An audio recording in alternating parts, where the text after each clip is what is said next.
Olá, sejam bem-vindos ao podcast do Cibima, né, o nosso podcast do Seminário Instituto Bíblico Maranata. E a gente está com uma série muito especial, uma série relacionada a aconselhamento bíblico, aproveitando a nossa semana, a nossa 17ª semana de aconselhamento bíblico, a nossa conferência anual. E a gente está entrevistando, né, alguns dos nossos professores. E hoje eu tenho o prazer de receber aqui no nosso podcast a doutora Esté Matoso. Ela é médica e também é professora, está sendo professora aqui na nossa semana. Ela está tratando de temas muito interessantes, temas necessários, pautas muito atuais, relacionadas à questão da saúde mental e coisas desse tipo.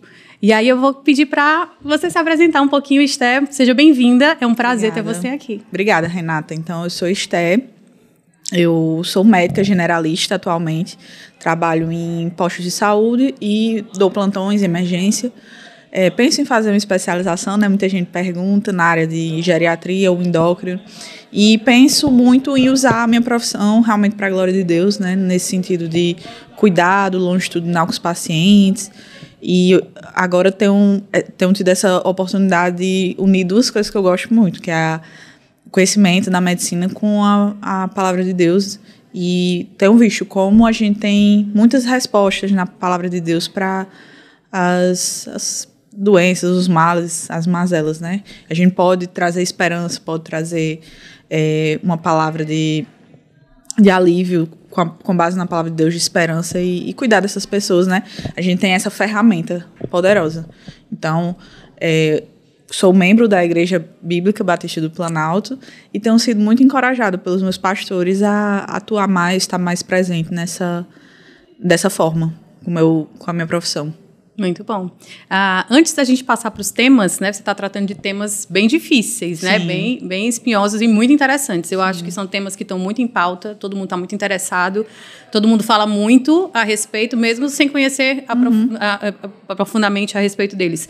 Né, a questão de esquizofrenia, TDAH, toque, vício. Mas antes da gente entrar neles, né, especificamente, eu queria falar de conceitos mais gerais, né, que podem nortear também a nossa conversa daqui para frente. E eu acho que um conceito interessante, né, de entender é esse conceito de doença e doença mental. O que seria doença, né, doença mental, e se a gente encaixa, né, esses transtornos, ou não sei como você definiria, né, dentro desse conceito maior. Tá. Então, doença refere a uma alteração patológica, né? Então, tem a mudança orgânica ali envolvida e que a gente pode documentar. Então, por meio de alteração do exame físico, então o médico examina o paciente e vê sinais. Nem sempre a gente vai conseguir documentar por meio de exames, de fato, de exames de sangue, exames de imagem, nem sempre serão necessários. Na verdade, as coisas mais comuns e mais frequentes da medicina, a gente não precisa de exames. Mas também a outra forma de documentar seria exames de imagem, exames de sangue. E aí a doença, ela tem essas características. Então, é uma mudança orgânica que geralmente ela pode ser documentada. Mas existem hoje condições que a gente ainda não consegue documentar. E isso não significa que não seja doença. Né? Então, tendo em vista isso, temos os ditos transtornos mentais. Né? Eles são diagnosticados, a base para diagnosticar um transtorno mental é o DSM-5 hoje, é a versão mais atual que está sendo utilizada.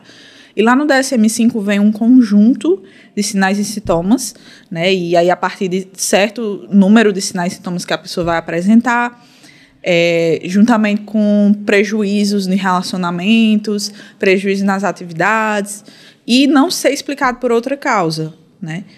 Vou dar um exemplo, a esquizofrenia, eu estava falando agora. Para a gente dizer que a esquizofrenia não pode estar usando substância, por exemplo, droga, não pode ser um tumor cerebral, então, outras causas que expliquem, né? Então, geralmente, os transtornos psiquiátricos funcionam dessa forma e a grande parte, a maioria deles, grande maioria, não existe uma forma de documentar. Né? Então, não tem exames que mostrem que existe uma alteração. O que a gente tem hoje são mais ressonâncias funcionais, que têm mostrado alterações no funcionamento do cérebro de pessoas que têm diagnosticados esses transtornos. E aí depois a gente pode conversar melhor sobre isso. Mas é uma forma de diferenciar doença do transtorno. Então, doença realmente seria uma alteração orgânica, que é documentada, e o transtorno seria com base no DSM-5, no conjunto de sintomas que traz o DSM-5. Essa seria a principal diferença. E assim, qual é o meu ponto que eu gosto de ressaltar sempre? Que eu acho que esse não é o principal foco, não deve ser o principal foco do conselheiro. Por quê? Porque hoje, por exemplo, a esquizofrenia, não existe um marcador biológico, não existe um exame, mas possa ser que lá na frente surja. Possa ser que a gente só não descobriu ainda. Isso vai mudar alguma coisa para a gente como conselheiro ao lidar com a pessoa? Não deve. Porque independente de ser doença ou não, nós temos esperança na palavra de Deus para oferecer, nós temos como lidar com questões do coração, com essa pessoa, com a palavra de Deus, independente se é doença ou não. Então, claro que saber que é doença nos ajuda a entender fraquezas físicas, né, relacionadas, mas não deve mudar o nosso ponto de vista do que de oferecer a esperança de ter respostas sempre na palavra de Deus, independente de ser doença ou não. A gente tem como lidar com o sofrimento. Por exemplo, a gente sabe que o câncer, por exemplo, é uma coisa bem estabelecida como alteração orgânica, mas essas pessoas também precisam de acompanhamento, do aconselhamento da palavra de Deus, lembrar das verdades bíblicas, né, e lidar com questões do coração, independente se é doença ou não. Então é dessa forma como eu entendo, né, a parte da doença, do transtorno e como o conselheiro lidar com isso. Excelente. Já que você já está falando a respeito da esquizofrenia, né, que foi o tema da aula, né, que acabou há pouco, antigamente não existiam tantos dados, né, e muitas vezes a esquizofrenia era entendida às vezes como, sei lá, possessão demoníaca, coisas desse tipo. O que seria esquizofrenia? E como conselheiro bíblico, né, sabendo disso, ou sabendo, por exemplo, de um aconselhado que traz, né, esse laudo, esse diagnóstico em uma conversa, deve conduzir ou se portar. Então, a esquizofrenia, hoje já existem muitas pesquisas, né, no sentido de identificar um marcador, alguma alteração. Ainda não existe nada bem estabelecido, né? Então, não existe ainda um exame que mostre, mas talvez estejamos perto de identificar alguma alteração. Então, eu creio que realmente possa haver alguma alteração patológica, porque altera a função mental, né, no sentido de ter alucinações, delírios, e o curso da doença é bem estabelecido, então geralmente começa a mostrar sinais desde a infância. E aí hoje também pesquisas já mostram que tem a questão perinatal, então durante a gestação já podem ter fatores que podem alterar a química, as conexões cerebrais, né, o tecido cerebral, que podem vir a predispor, manifestar sintomas lá na frente. Mas, de toda forma, a gente pode, quando a gente lida com alguém com esse diagnóstico, a gente precisa muito levar a esperança bíblica, porque é algo que traz muito sofrimento, tanto para a pessoa quanto para a família. Então, imagine você ter alucinações constantes, se você não sabe se aquilo é real ou não. Então, envolve muito sofrimento, né? E a gente tem, com certeza, ajuda na palavra de Deus para essas pessoas. E em relação à possessão demoníaca, né? Pecado mesmo, sim, trouxe exemplos na aula, né? Que a gente tem na palavra de Deus, de situações que parecem muito um quadro de esquizofrenia, mas não são. Por exemplo, o quadro de Saul. Ele cometeu pecados que levaram a Deus retirar o Espírito Santo e colocar um espírito que iria lhe perturbar. Isso foi resultado do pecado dele. Ele preservou o rei dos amalequitas, não preservou também os animais, né, o melhor ali dos animais. Então, é um exemplo de algo que pode se comportar como esquizofrenia, mas que foi resultado do pecado. E outra situação é o endemoniado de Gadara, que ele também se comportava como esquizofrênico, se a gente for ver, né? Então, ele tinha automutilação, ele andava despido, mas era possessão demoníaca. Então, o conselheiro, ele precisa realmente ter paciência, né? E ouvir, tentar compreender, antes de automaticamente dizer isso é uma possessão, isso é pecado, simplesmente, né? Ou é apenas esquizofrenia e nós não temos o que fazer em relação a isso. Então, a gente precisa ter essa paciência para compreender melhor o que está acontecendo, sabendo que outras coisas também podem se manifestar de forma muito semelhante. Muito bom, muito interessante. Outro tema, né, que você vai tratar nos próximos dias é o TDAH, né, o transtorno de déficit de atenção e hiperatividade. Eu queria que você falasse um pouquinho o que é, né, e de que forma a Bíblia traz esperança, né, para pessoas que têm esse tipo de diagnóstico, e falar também nos principais desafios relacionados, né, a essa questão específica. Sim. Então, o TDAH também é um diagnóstico do DSM-5 e lá tem um conjunto de sintomas e sinais. Eles dividem em duas partes, a desatenção e a hiperatividade. Então, também não existe marcador biológico, exames, somente a questão da ressonância funcional, magnética funcional, que mostra um funcionamento diferente do cérebro. E aí, a questão, o que veio primeiro, né?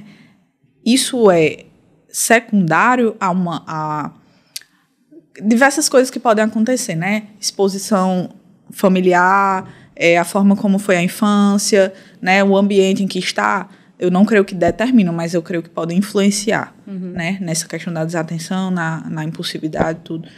Então, entender esse contexto, né? E aí essas pessoas, elas... A palavra de Deus tem muitas coisas para falar para elas, né? Provérbios é cheio de orientações em relação a ouvir, o ouvir atento. Então, eu acredito que por meio da palavra de Deus a gente pode ajudar essas pessoas a serem treinadas, né? De forma paciente, né? E ajudá-las a conseguir ter um pouco mais de atenção, né? Se certificar ou falar com elas, se ela entendeu realmente, para que a gente possa cobrar de alguém se ele vai cumprir ou não o que a gente falou, a gente precisa se certificar que ele entendeu, né? Então, tem muitas formas que a gente pode usar para treinar essas pessoas, né? Com base na palavra de Deus, para que elas venham a transformar o coração, e o coração vai resultar numa mudança de comportamento, né? Então, trabalhar a questão de coração para que a gente consiga ajudar essas pessoas também, né? E principalmente esperança.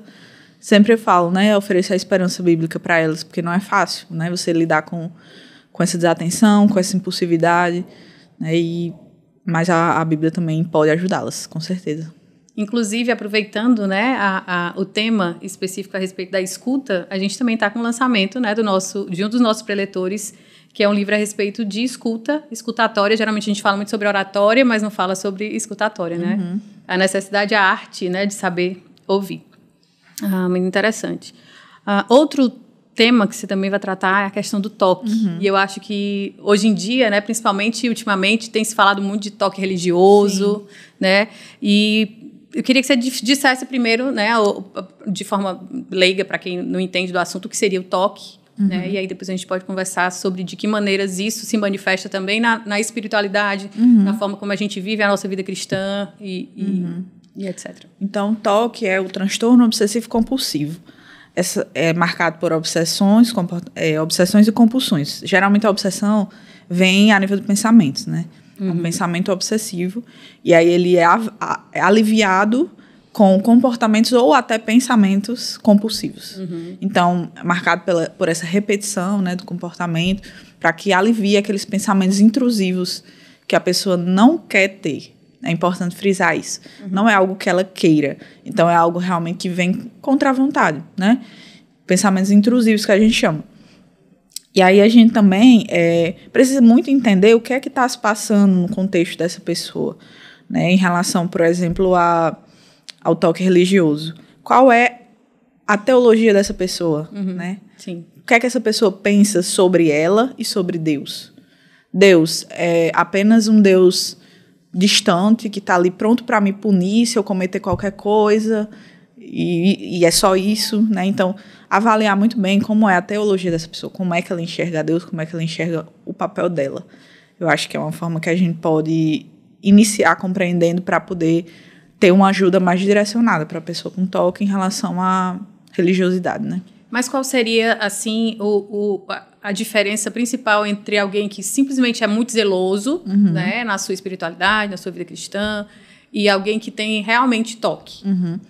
O diagnóstico de toque vem pelos sintomas, sinais que apresentam, né, em relação à obsessão e compulsão, o alívio que vem, os pensamentos intrusivos, E também é muito relacionado a prejuízo de funcionalidade. Então, a partir do momento em que eu não consigo mais exercer minhas atividades como antes, né? Um toque que pode se manifestar, às vezes, como limpeza, né?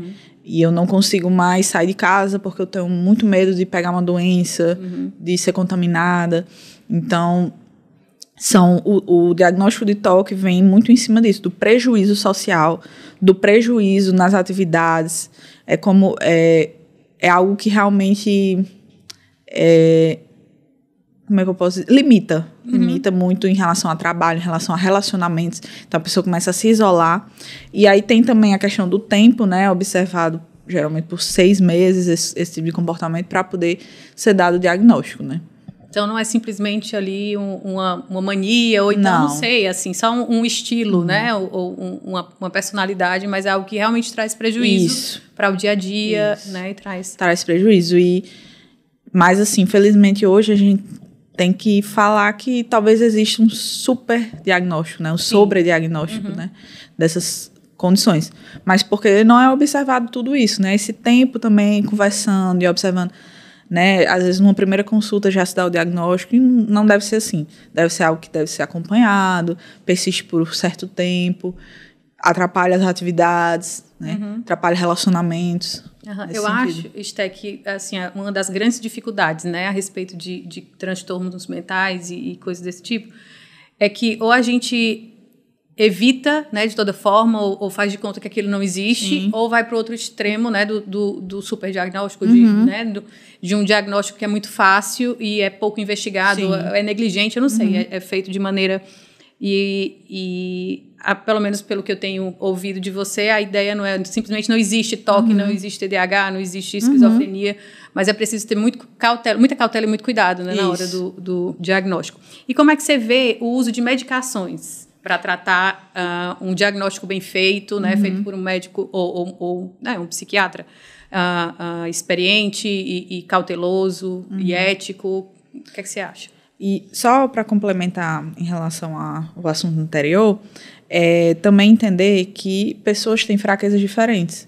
Então, por exemplo, alguém com TDAH pode ter uma fraqueza física de ter uma dificuldade maior de ter atenção. Então, talvez não, na verdade a gente não deve cobrar que ela tenha a mesma atenção de outra pessoa, porque talvez tem uma fraqueza física envolvida, mas que a gente pode ajudá-la nisso, né? Talvez ela precise se esforçar mais do que outros, né, para ter aquela atenção, e a gente pode ajudá-la nisso, a conseguir fazer o melhor que ela puder fazer. Mas sempre a gente também entender nesse sentido da fraqueza física, né, das pessoas que são diferentes, cada um tem suas fraquezas físicas também. E em relação às medicações, eu creio que elas têm um papel delas, né. Muitas vezes precisamos para conseguir o acesso à pessoa. Às vezes os pensamentos estão muito confusos. A esquizofrenia, por exemplo, quando o paciente está meio a uma crise de alucinações, delírios. Então, eu creio que as medicações elas têm o seu papel mesmo para conseguir organizar, né, um pouco, para que a gente possa chegar com a palavra de Deus e essa pessoa possa compreender, possa ouvir, compreender, né? Agora, claro que a gente tem que ter muito cuidado, porque elas deveriam ser feitas com um planejamento, né? Então, vamos fazer por tanto tempo, e aí, a partir de tal dia, a gente começa, talvez, a tentar um desmame, para que aquilo não se torne para a vida inteira, né? E a pessoa tenha que lidar com todos os efeitos colaterais, que são muitos.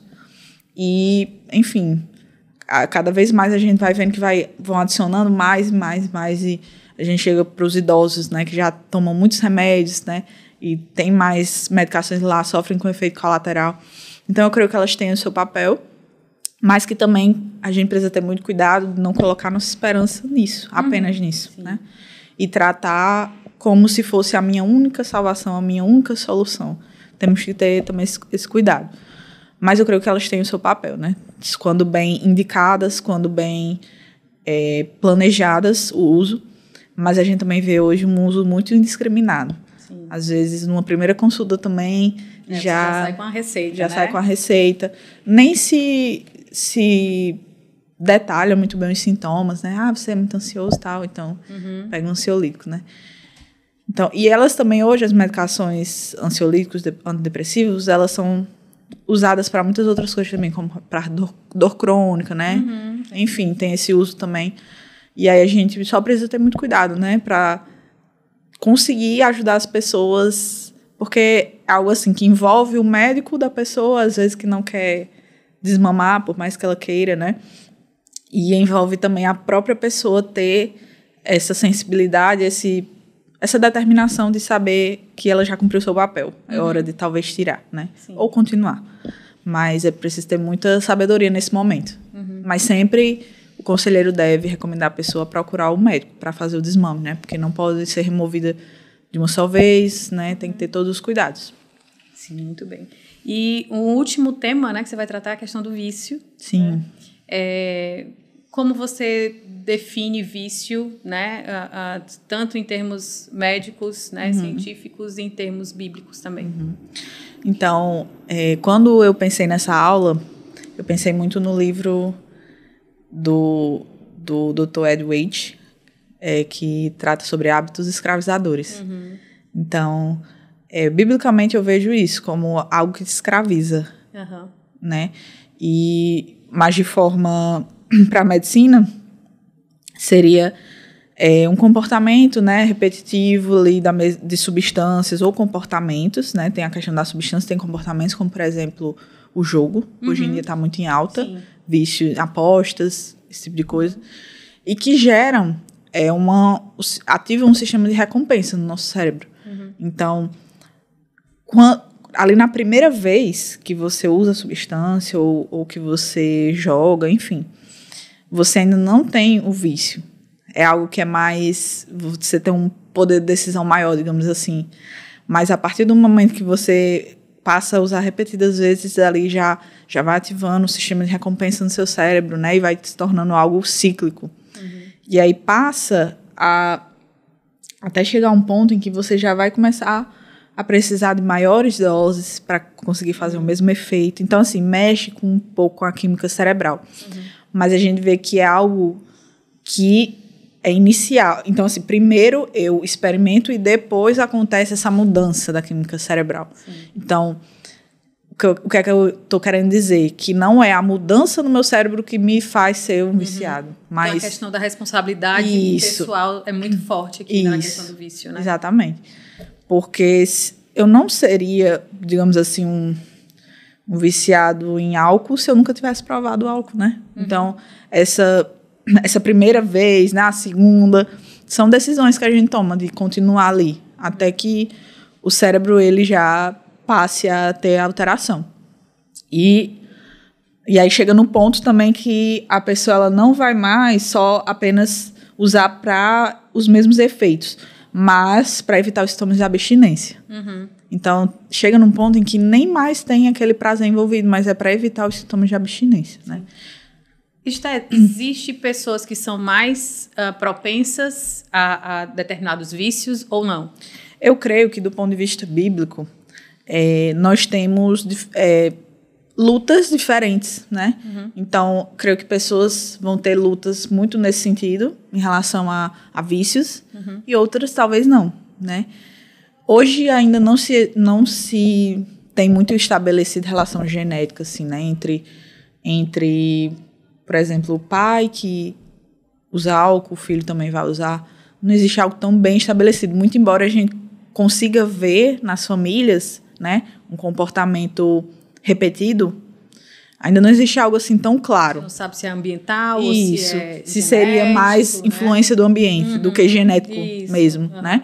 Mas em relação à perspectiva bíblica, eu creio que realmente existem pessoas que vão ter mais lutas. Em determinadas áreas do que outras, né? E talvez com essas substâncias, com jogos, com apostas, né? Você falou aí de tipos de vícios diferentes, né? O vício com substância e sem substância. Há alguma diferença no cuidado?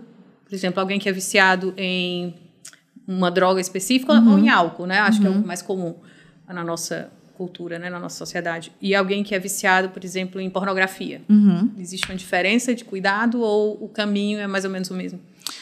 Bom, geralmente quando não envolve substância, para a medicina é muito mais tratamento de terapias, do que medicações em si, né?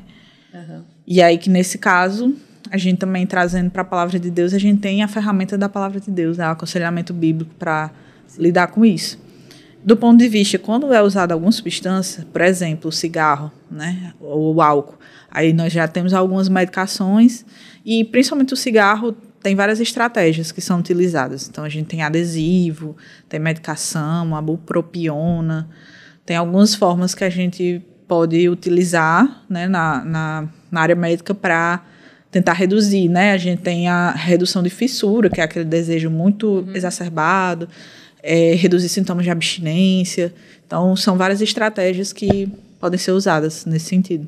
Você, como médica e conselheira bíblica, como você vê a estratégia de redução de danos, né? Por exemplo, vou usar drogas um pouco mais leves, né, para conseguir tirar você da dependência de algo mais forte, até um dia você ficar livre, né, de todas as... Da perspectiva bíblica, assim, para o crente, eu creio que não é a melhor estratégia, porque a gente é como se a gente estivesse substituindo um vício por outro. Sim. Né? Já com pessoas que não são crentes, a gente não tem a ferramenta da palavra de Deus, né? E aí a gente, às vezes, usa, por exemplo, o adesivo de nicotina, ele contém nicotina, né? Então, é a mesma a substância do cigarro, só que em doses menores, até o corpo ir se acostumando a ficar mais sem aquela substância, sem sofrer tanto com a abstinência. Mas em relação da perspectiva bíblica, eu creio que não seja a melhor estratégia, porque a gente está substituindo um vício com o outro, né? Um comportamento com o outro, e não tratando ali o cerne do problema, que é o coração. Né? Então, qual seria a melhor forma de conduzir?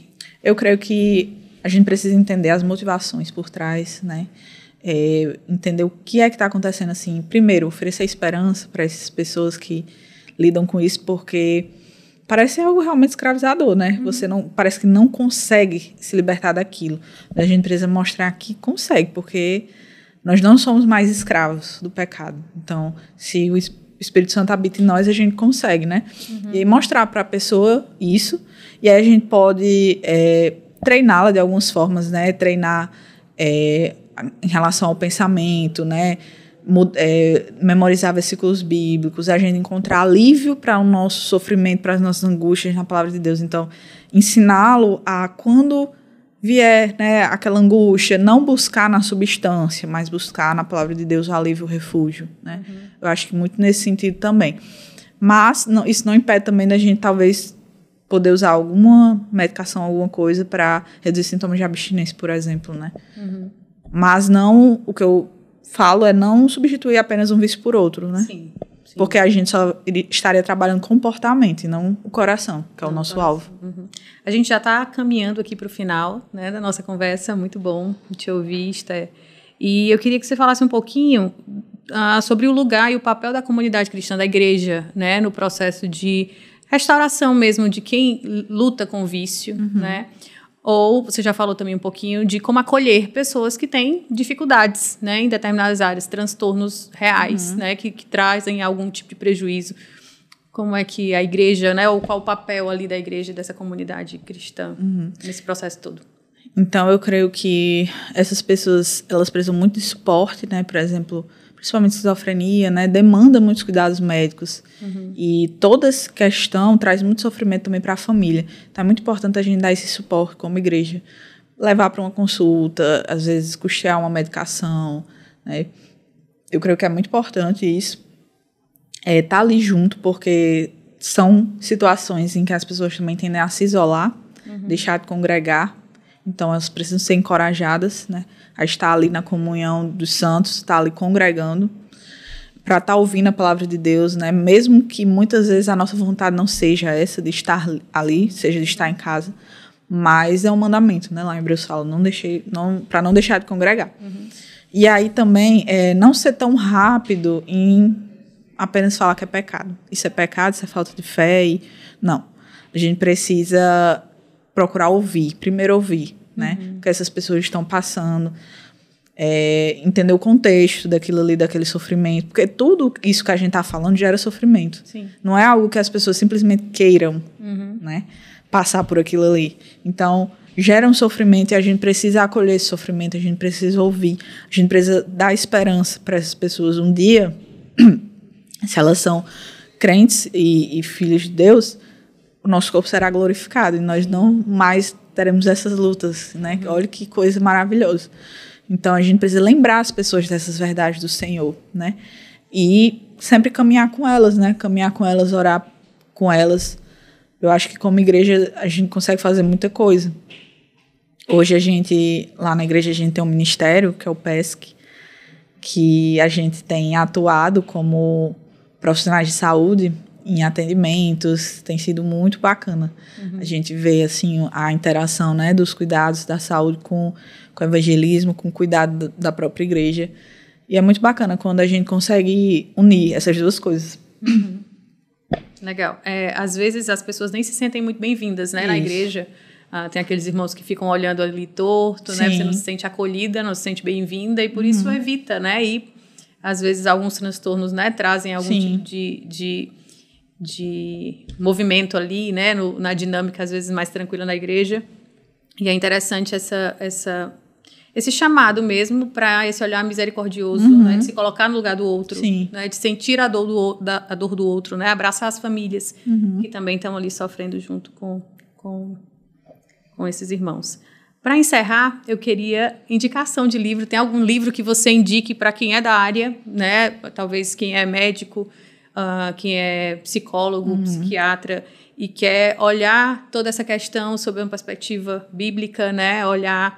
Ver um pouco da esperança que a Bíblia traz, né? Junto da ciência, né? Da graça comum que Deus derramou, mas também ter essa revelação especial, né, de Deus e usar isso também na condução. Tem algum livro que você indica? A Culpa é do Cérebro. Acho que é um livro muito bacana para a gente começar, porque são coisas que a gente não vai aprender na faculdade, obviamente, né? Essa compreensão, né? Da ferramenta que a palavra de Deus tem. Então, a gente realmente precisa, tem pessoas que nem sabem, muitas vezes profissionais da saúde, que a gente tem, né, o aconselhamento bíblico, a gente tem essa forma de ajudar essas pessoas. Então, a gente realmente precisa divulgar mais, né, e o aconselhamento bíblico, a palavra de Deus como ajuda, como ferramenta. E eu acho que A Culpa é do Cérebro é um livro muito bacana que explica, né, a perspectiva bíblica sobre esses transtornos. Tem também Conhecimentos Médicos para o Conselheiro Cristão, do Dr. Charles Hodges. Ele é um autor muito bom sobre o assunto. Também tem um livro dele, Transtorno Depressivo e Bipolaridade. Se eu não me engano, o título é esse, que também é excelente. Então, junto com ele traz tanto uma perspectiva bíblica sobre o transtorno como a ajuda, como a gente pode ajudar essas pessoas de uma forma mais específica. Por meio de treinamentos, por meio de textos bíblicos que tratam sobre aquelas questões mais específicas, né? E é muito interessante. Legal. Uma palavra final, assim, de encorajamento, né, para quem está nos ouvindo, quem quer se envolver, né, no ministério tão precioso de aconselhamento bíblico. Agora, para a gente encerrar, Esther. Então, tem sido, para mim, um grande prazer, assim, tem sido maravilhoso usar a minha profissão que o Senhor me deu, né, para a glória dele dessa forma, né, tão mais específica e direcionada. Então, eu queria encorajar todos aqueles que, principalmente, são profissionais da saúde, para se aprofundarem mais nos temas do aconselhamento bíblico, né, dominarem realmente a palavra de Deus para conseguir ajudar. Porque a gente acaba desenvolvendo um relacionamento muito próximo das pessoas, em que elas confiam muito no que a gente fala. Elas nos veem assim como uma autoridade, né?